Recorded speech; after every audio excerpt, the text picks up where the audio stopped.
I'll go to my font awesome.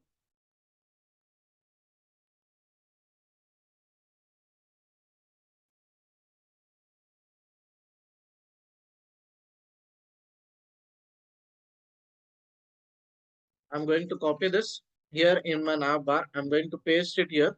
Now to get this, I should get my kits also.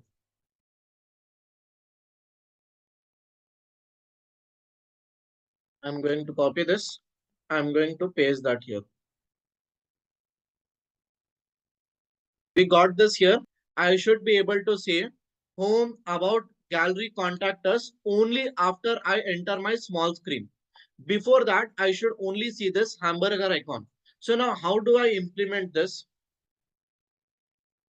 Here, I'm going to display for my hamburger icon. I'll give this class name DSM none.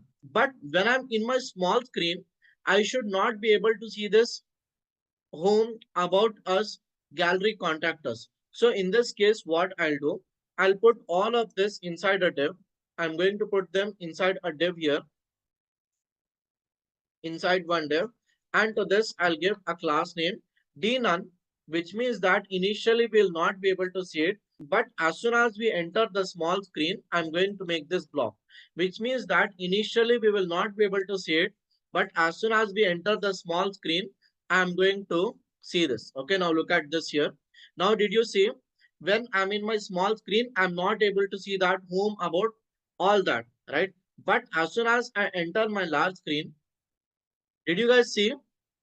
I'm no longer able to see that hamburger icon. I'm able to see this. Okay. This is exactly how headers are made responsive.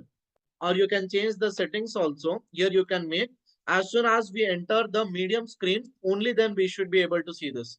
And here you can write like this. As soon as we enter medium screen, you can hide this hamburger icon. Like this, you can write conditions.